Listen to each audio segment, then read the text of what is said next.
ابوبکر صدیق رضی اللہ تعالیٰ عنہ په دوران خلافت کې کله چې هغوی ته خلافت ملاو شو د رسول الله صلی الله علیه وسلم د وفات نه وروستو نو ځینې خلکو هغوی د زکات نه انکار وکړ نو ابوبکر صدیق رضی الله تعالیٰ عنہ دا فتوا ورکړه چې ورشئ مجاهدین ولیږئ او د دوی سره جهاد وکړئ نو عمر رضی الله تعالی عنہ ورته مخې ته ودرېده چې ابوبکر صدیق رضی الله تعالی عنہ دوی سره جهاد او جنگ کول قتال کول دا مناسب نه دي ځکه دوی منځونه کوي حج مني مسلمانان دي خو صرف زکات نه ورکوي نو ابوبکر صدیق رضی الله تعالی عنہ ورته فرمایل زما دی په الله قسمی چې د رسول الله صلی الله علیه وسلم په وخت کې به دوی کوم زکات ورکاو او ما ته ایرانی کی او د چیلنګي او رکوټه بچي په زکات کې چې بدوی کیږي هغه مان منی کی د دوی سره به جهاد کوم قتال به ور سره کوم نو عمر رضی الله تعالی عنہ پوه شو چې د سینا الله جل شانه فراخ کړی دا د الله جل شانه یو قسم الهام کړی دی چې د خلکو سره جهاد وکړي چې آینده نور مسلمانان او نور خلک دا سکارونه کی د اسلام د یو فریضې نه انکارونه کی او په دې پوه شي چې کم مسلمانان هغوی د اسلام د یو فریضې نه انکار وکړي هغوی سره به جهاد کیدی شي نو جهاد اعلان ور سره وکړو واپس هغه خلک دې ته تیار کړل چې زکات ورکړي محترمو څنګه چې مونږ فرض دی حج فرض دی روزه فرض ده دغه رنګ زکات هم فرض دی محترم او قرآن عظیم شان کی د مون سره تقریبا 2 کرتا یو د زکات ذکر راغلی واقیم الصلاة و آتوا الزکاة منځ کوي زکات ورکوي زکات ورکوي د زکات لفظي معنی مې درته کړې ده چې شریعت ولی د زکات ته زکات وایي زکات په عربي کې د ډیرو معناګانو لپاره استعمالیږي د غټوالی د پاره د نیما د پاره یو شیز چې ترقی کوي او غټیږي نو زکات شی یو شیز عرب وای دا غټ شو د نیما وکړه دا اوچت شو د قرنګ یو شیز چې صفاکیږي هغه تم عرب وای دا چیز صفا شو نو هغه تر زکات لفظ استعمالي پاکیدلو تر زکات لفظ استعمالي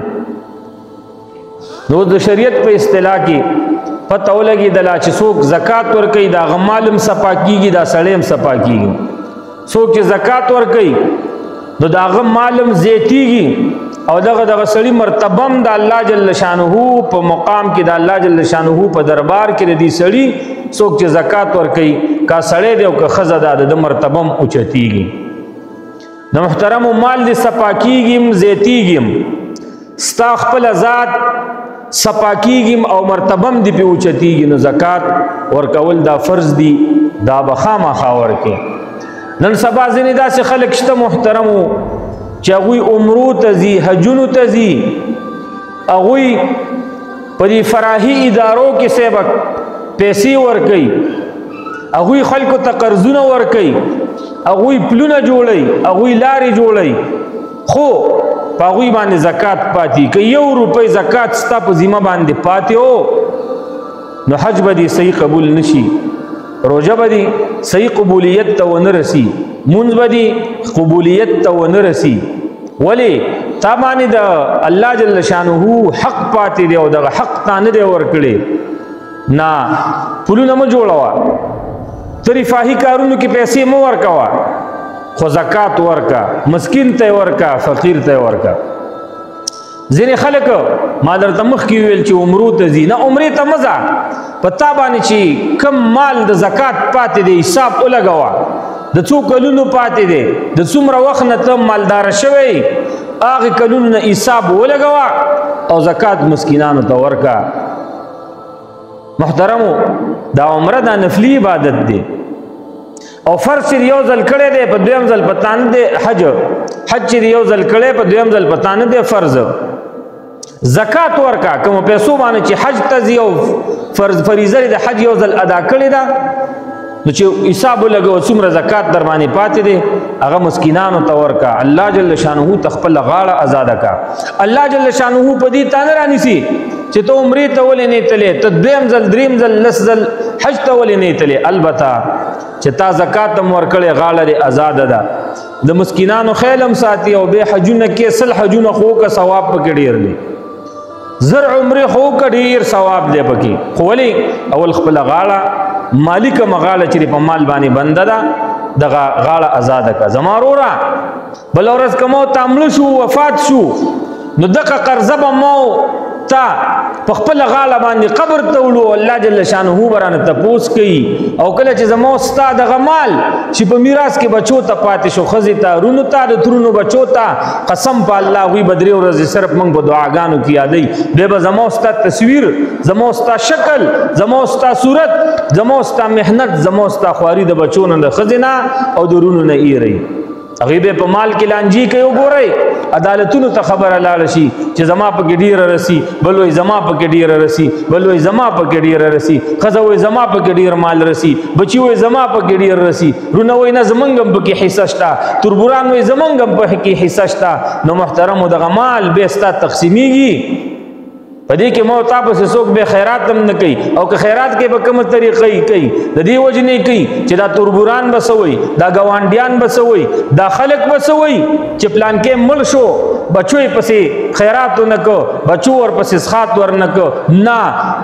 هغه سخات منظور دی الله ته چې ته په ژوند باندې ورکړي، هغه سخات منظور دی الله جل شانه ته چې ته په خیرات صدقات چې ته په خپل ژوند باندې ورکړي. هغه زکات چې تا په خپل ژوند باندې د مال نه ورکو دا الله جل شانه ته منظور دی.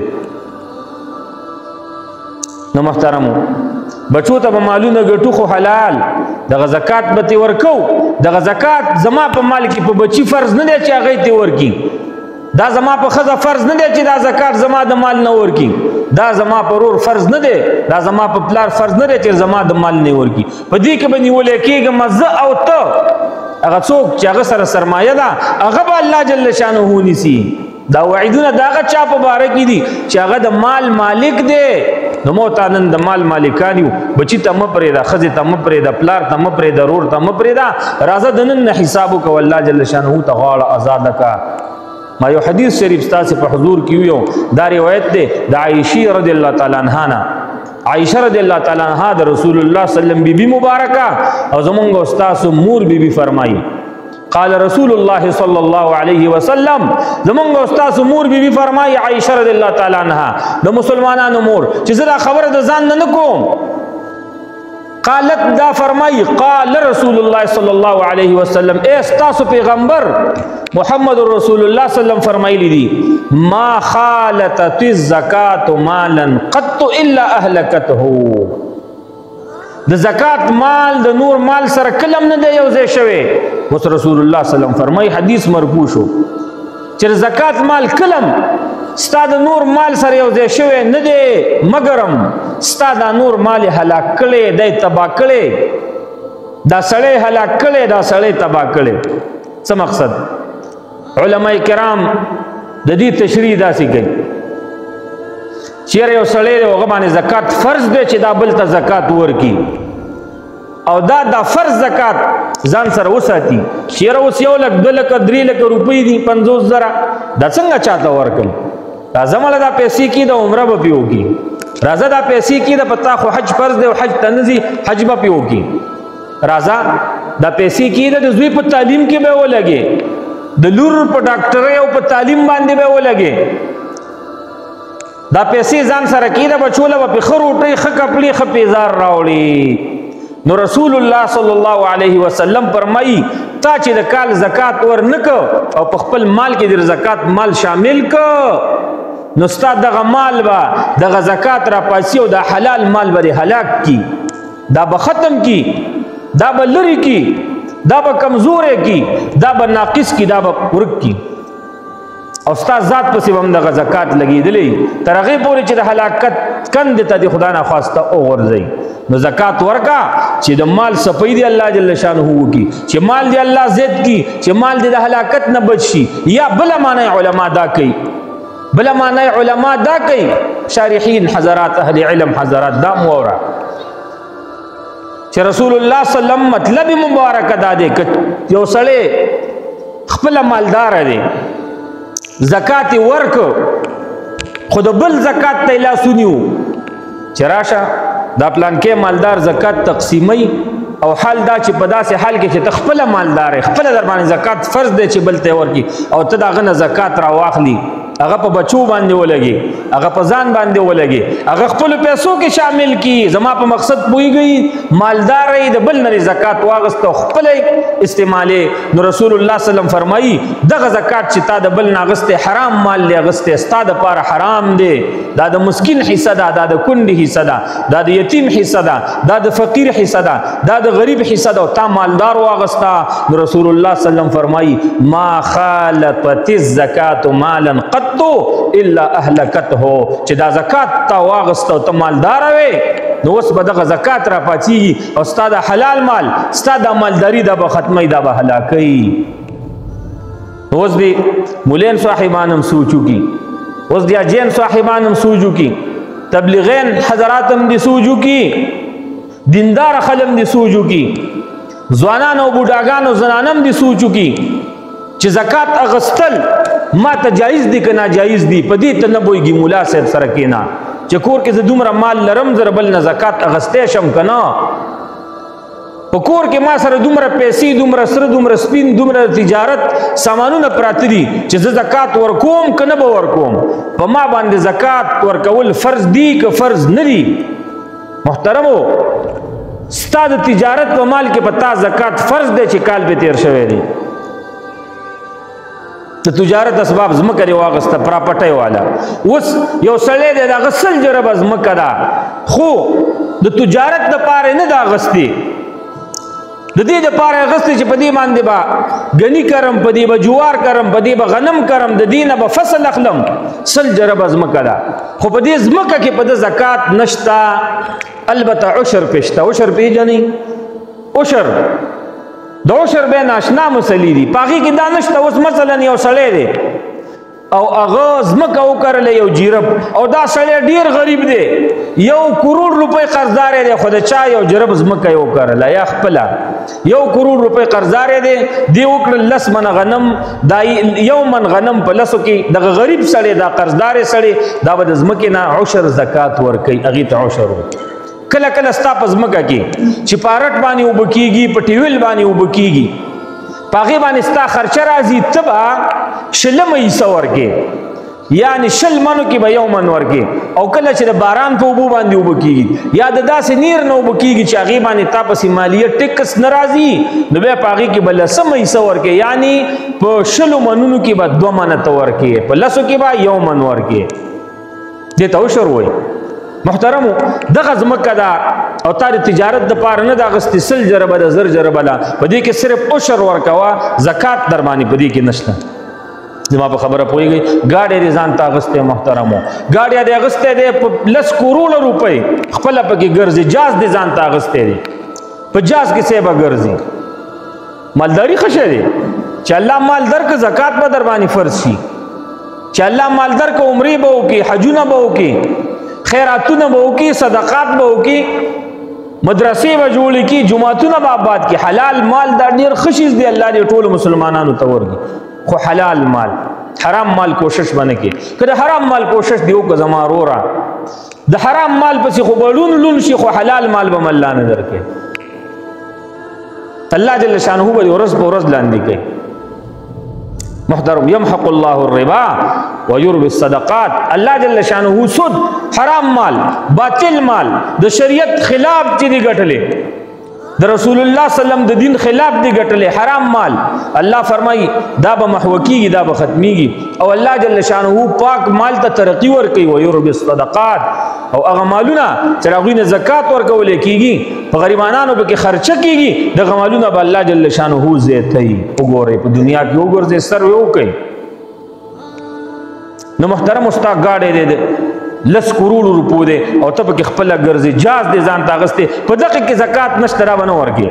البته د دې کومه ګټه چې راځي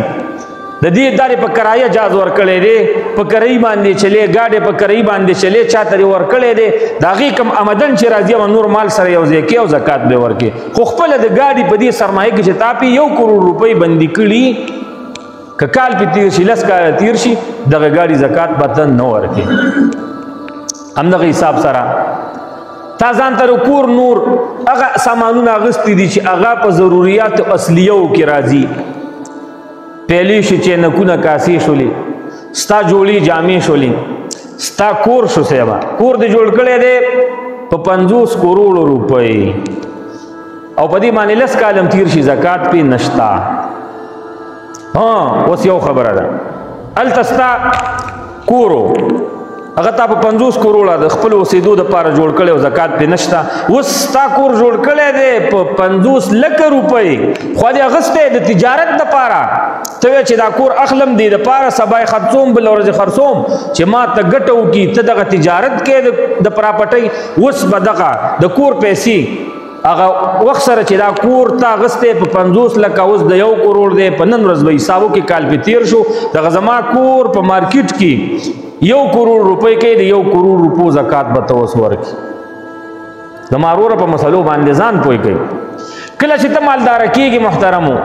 نو ته په 250 تولې سپینو زرو باندې مالداره کېږي. یا لکه دا د ځان نه ویم نه،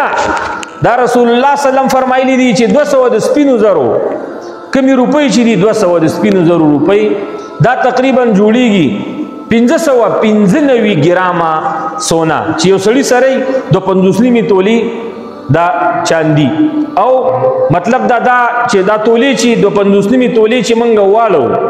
ګرامونو ته نو دینه سو جوړیږي 595 ګرامه.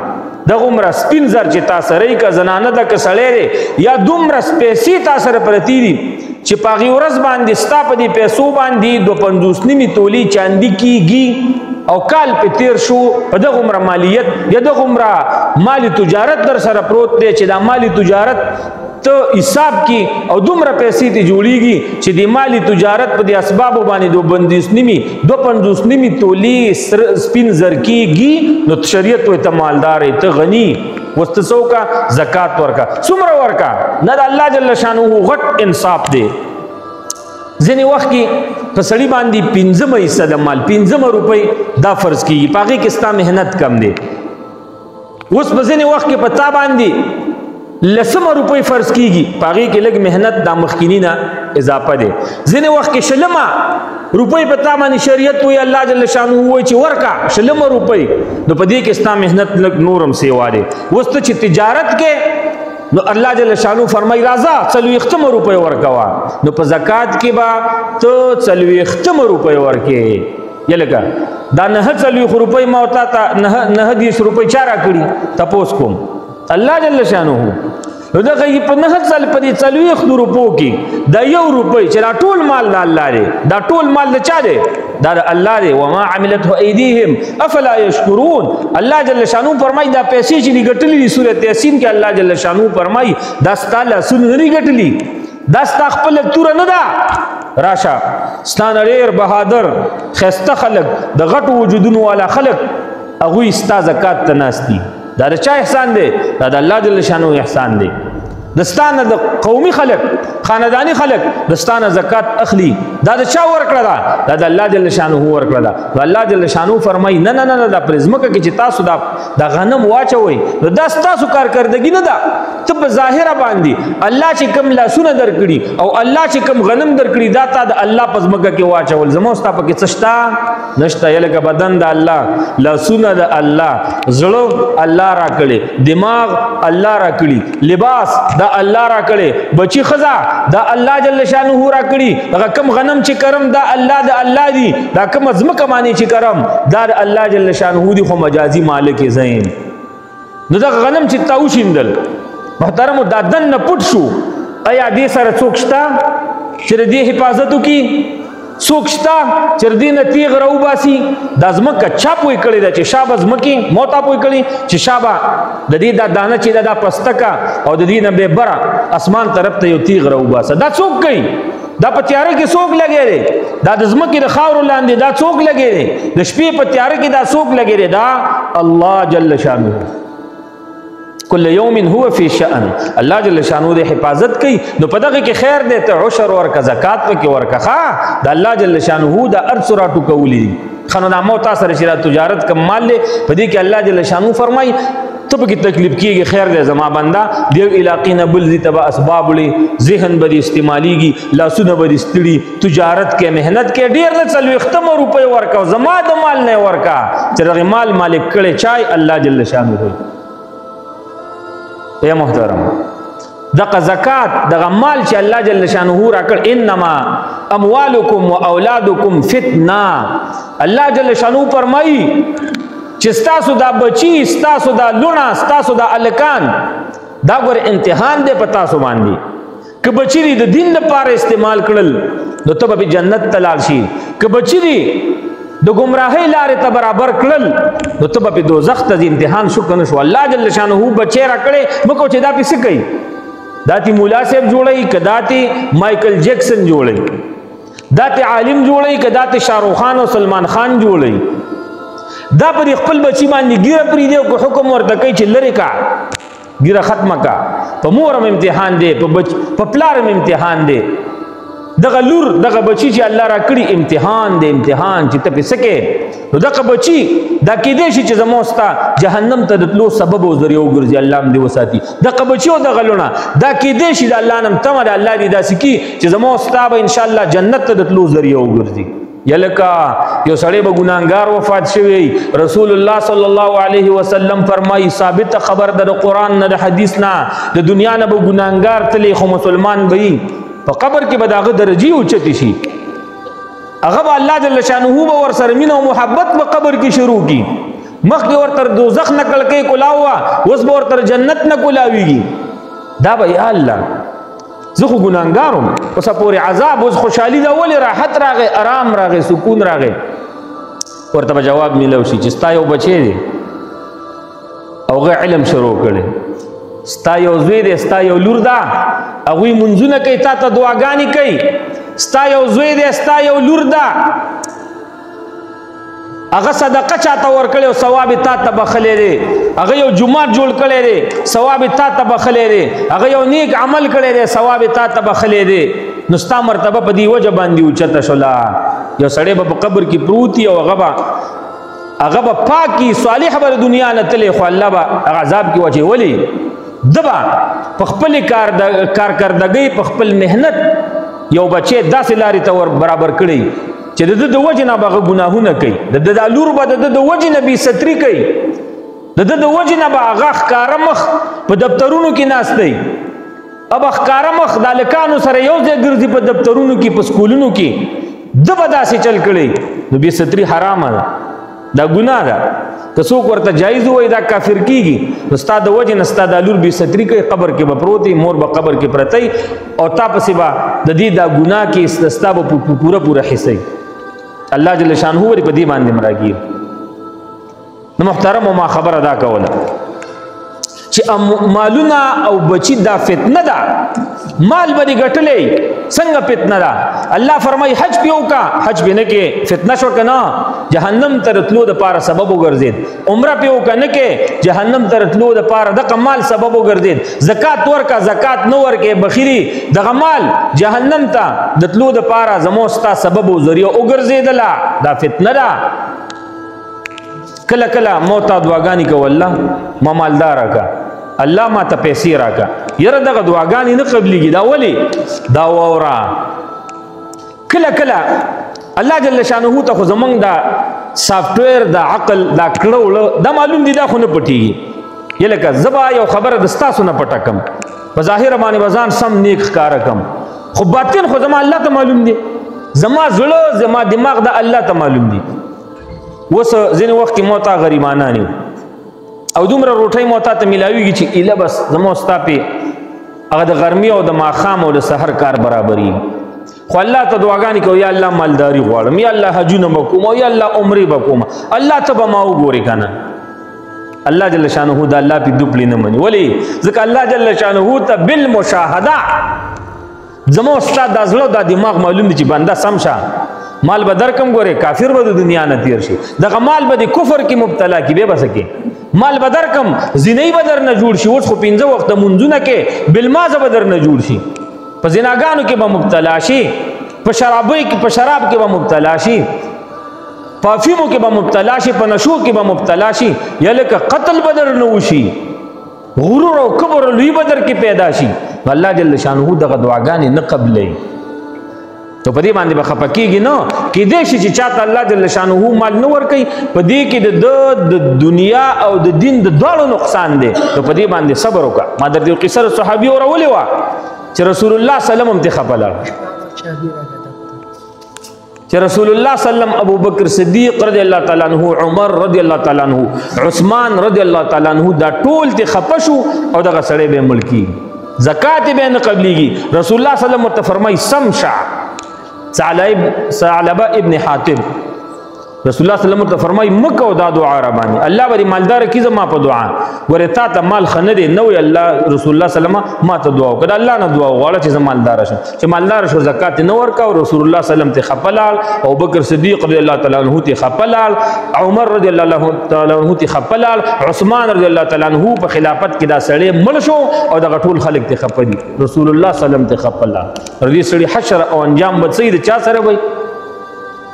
محترمو قارون ته وګوره الله څومره مال ورکړ، دا د تورات قاریو. اهل علم حضرات فرمایي دا د تورات حافظ او حافظ خسته وازیو د رسول الله موسی علیه السلام په توربورانو کې د ترو بچو کې دي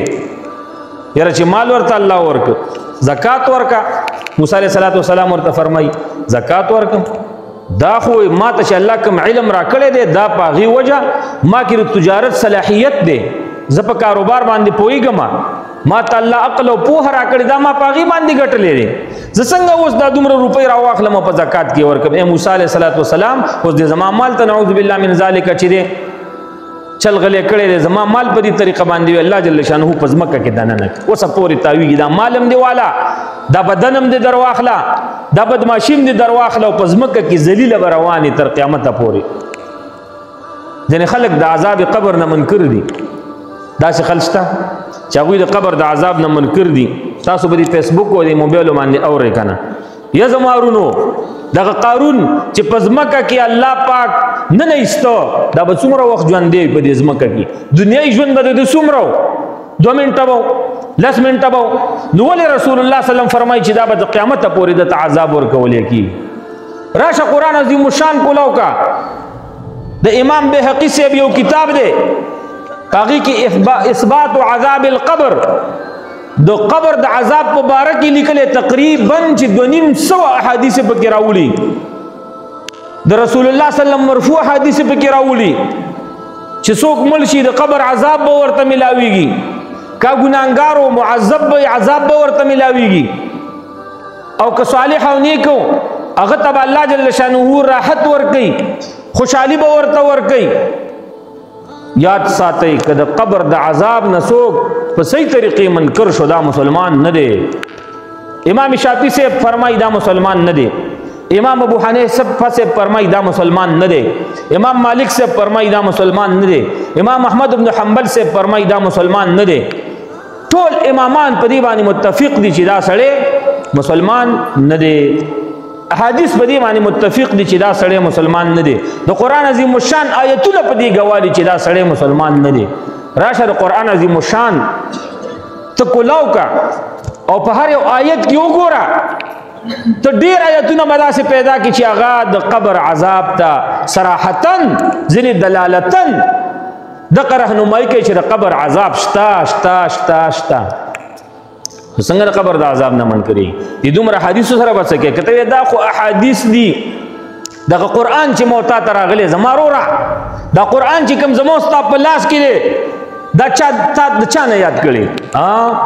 دا ډایرکټ نعوذ بالله الله جل شانه ویلي چې پلان کیا دا زما قرآن در واخله دا زما قرآن دی الحمدلله نه تر والناس پورې دا زما کلام دی ښه دا ومنئ. داسې شته؟ دا قرآن موتا ته چا را رسولی ووایي؟ رسول الله صلی الله علیه وسلم، رسول الله صلی الله علیه وسلم ته وحی راغلی، پټه فرشته راغلی، پټه وحی راغلی، چا لیدلی؟ موږ چا لیدلی؟ صحابو کې ځینو خلکو جبرائیل علیه السلام لیدلی، ټول صحابو نه دی لیدلی، پټه وحی راغلی ده او صرف رسول الله صلی الله علیه وسلم ته د وحی القا شوې ده چې نن دا آیات نازل شو دغه قرآن دی. دغه رسول الله صلی الله علیه وسلم موتا ته ویلي چې دا قرآن دی، ورنه بل ثبوت شته؟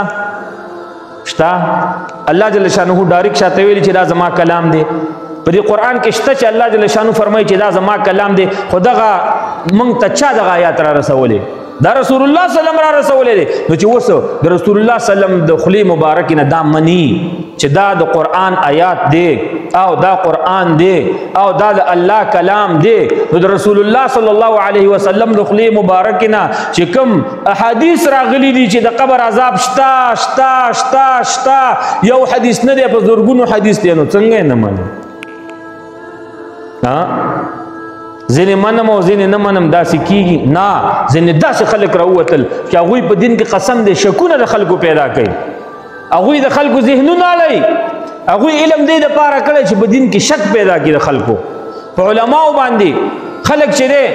هغوی شکین کی شکین په قرآن باندې خلک شکین کی د رسول الله صلی الله علیه وسلم په حدیثو باندې په شک کې واچي د داسې خلکو نه محترمو ځان وساتئ محترمو راځم واپس خپلې مسلې ته چې کوم خلکو باندې زکات فرض دی د الله دپاره هغه خلک زکات ورکوي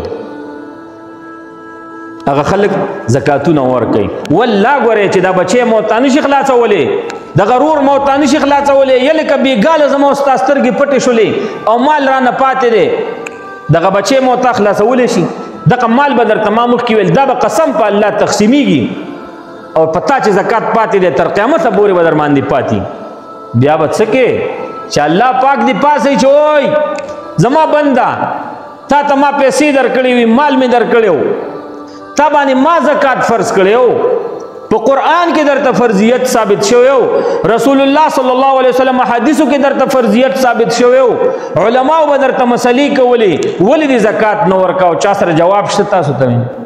نشته او زموږ ستا زکات به څومره مثلا په 1 کروڑ کې 2.5 لک روپۍ دي او مو تامل شو او دا 1 کروڑ روپۍ رانه پاتې شولې او سوچ کوا نو په دې ټولو روپو به اوس الله پاک مو ته رانیسي د هر یو روپۍ به رانه اوس تپوس کوي او که زکات مې ورکړه نو الله جل شانه ته به صفا ورشي مال دې صفا ته به صفا ورغلی نو الله جل شانه به څومره قدر او عزت کوي محترمو دغه مال دا قارون ګټلی او کوم ځای ته یې ورساو دا فرعون او حامان ګټلی او کوم ځای ته یې ورساو او همدغه مال عثمان رضی الله تعالی عنه ګټلی او کوم ځای ته ورسېد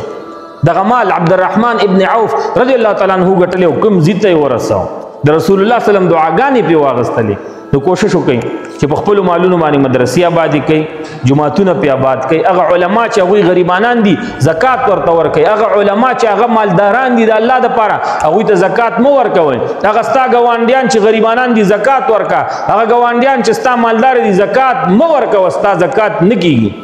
زما په خبره پوهېږئ هغه که تبلیغي صاحب وي که عالمي که مفتي که حاجي صاحب وي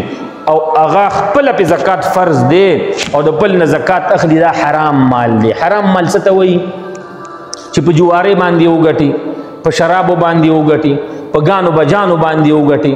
د هلته لاړ شي ډاکه ووښي غلا د چا نه وکړي دې ته صاحب حرام مال وایي په زنا باندې وګټي په سود باندې وګټي لکه څنګه چې د مالدار سړي دپاره زکات اغستل حرام دي نو دغه رنګې دا د زنا باندې ګټلی شوی مالم حرام دواړه یو چیزونه دي نو د الله دپاره چې چا باندې زکات اغستل ورته حرام دي او ګناه د هغوی زکات نه دي خپله دې راوداګېندي دې میدان ته او مسلمان رور ترې مسلمان خور ترې زکات ورکي محترمو په دغه مالونو کې زمونږ پوره حصه درې دی غریبانانو زموږ ستا دا اسباب د تجارت دا اسباب دا سرو دا سپین دا مارکیټونه دا کورونه غریبانان ګوري که نه ګوري هغه تا سره په زړه کې حسد او کینه پیدا کوي د دوی نه به څنګه ځان خلاصې ورشه زکات ورته ورکړه ورشه هغوی دپاره لارې جوړې کړه ورشه هغوی دپاره کپړې واخله ورشه هغوی ته پیزار واخله زکات داسې نشي ادا کولی مثلا چې ته لاړ شي مثلا زمونږ د دې بازار د تاڼي دا پول پرېوتی که نه او د الله خلکو دپاره بنده ده او تا سره زکات مال دی او ته ډایرکټ سیمټ راوړي او دا سریا سیخان راوړي ګلکاران راولي او د تاڼي دا پول پرېوتی مسلمانانو ته ډېر تکلیف دی د خپل زکات روپۍ پې لګوم دا زکات نه شو دا صدقه شو زکات دې په ذمه پاتې دی زکات به څه کې بل سړی به د مال مالک کې بغیر د شرط نه بغیر د اجرت نه یلکه یو چا ته دغه پیسې ورکړي چې ورشه د تاڼي پول پرېوتی دی دا زکات مال دی تا ته در کوم ته پې د تاڼي پول جوړ که زکات دی ونه شو ولې شرط دی پېښی دی په زکات کې او په چا شرطونه نه ږدي چې دا زکات مال واخله او ورشه پلان کې مدرسه کې ولګوا دا زکات مال واخلا ورشه او په پلان کې ټرست کې ولګوا نه دا غوخه ده ک پول پی جوړي او کنه پی جوړي ک بشوته پی وړ راوړي ک وړي راوړي او ک پول پی جوړي ک جمعات کې لګي خو شرطونه به پینېږي ک شرط په کې خدا نو سه به زکات دنه دې شوی دوباره به دا زکات ورکې زما په خبره باندې پويږي دی عمرګری سوال کړي چیرې وای دا پوسټر یو دا جنډي چې کمی په دې وټونو کې یاره خلک لګي او استعمالي یې یاره دا جایز دي که ناجایز دي نو اسراف دی او بیځایه اسراف دی البته یو سړی دومره خبره خوره کړه چې زه وټونو ته ولاړم وټ راته راکړي او هغه یو څو پوسټرې ولګولې او د خپلې پاټۍ او جنډۍ ولګوله شلو زه دومره سختي به نه کوو نو دا به هم جایز دي خدا په زرګونو جنډې لګول او پوسټرې چاپول راشه د خلکو قرآن مجیدینو ته ضرورت دی ته په زرګونو او په لکونو پوسټرې لګې دغه کاغذ دا په قرآن عظیم شان کې استعمال کا ثواب د کوم یو ډېر تاسو ته راشه طالبانو ته د حدیثو کتابونو ضرورت دی والله زکاتونه خلکو نه غواړي راشه دغه کاغذ را واخلو بخاری شریف په چاپ کا او ورکه یو طالب ته ټول عمر به الله جل شانه صدقه جاریه شه ته به ثواب در رسیږي یا لکه قرآن نشته او پوسټرې خډيري دي د حدیثو کتابونه نشته او پوسټرې خبرې ایمان دي داسې خلشته چې راغوي قسم دې کپلې نشته شکېدلې کپلې دي راشه دا دومره جنډې مچاپ کوه دا دومره جنډې م برابر ولغه کپړه اسیا بس پریوزي ختم شي باراني وای نوري وای په ویړنیو کې پریوزي او یو مسکین ته جوړه جامې وکړه چې الله پاک دې پاس کوي او کنه نه پاس کوي راشه مسلمان ته په دې جنډو باندې شوټونو ته ولاړی یو تروړو اخلا یو یتیم ته یو کندې ته یو مسکین ته چې ګوره چې الله جل شانه دې پاس کوي دا پاس کول د چا په لاس کې دا د الله جل شانه په لاس کې د ټولو خلکو زړونه به درته رامات کړي او تا به پاس کړي نو محترمو دغه بېځایه پوسټرې چاپ کول پریمانه پیسې پې ورکې د قرنګي دغه دومره ډېرې جنډې دا جوړول دا روره د ګناه خبره ده دې کې څه ثواب نشته دی باید چې هر سړی ځان وساتي الله دې علما ته تاسو ته هیڅ خبرو باندې عمل کولو توفیق نصیب کړي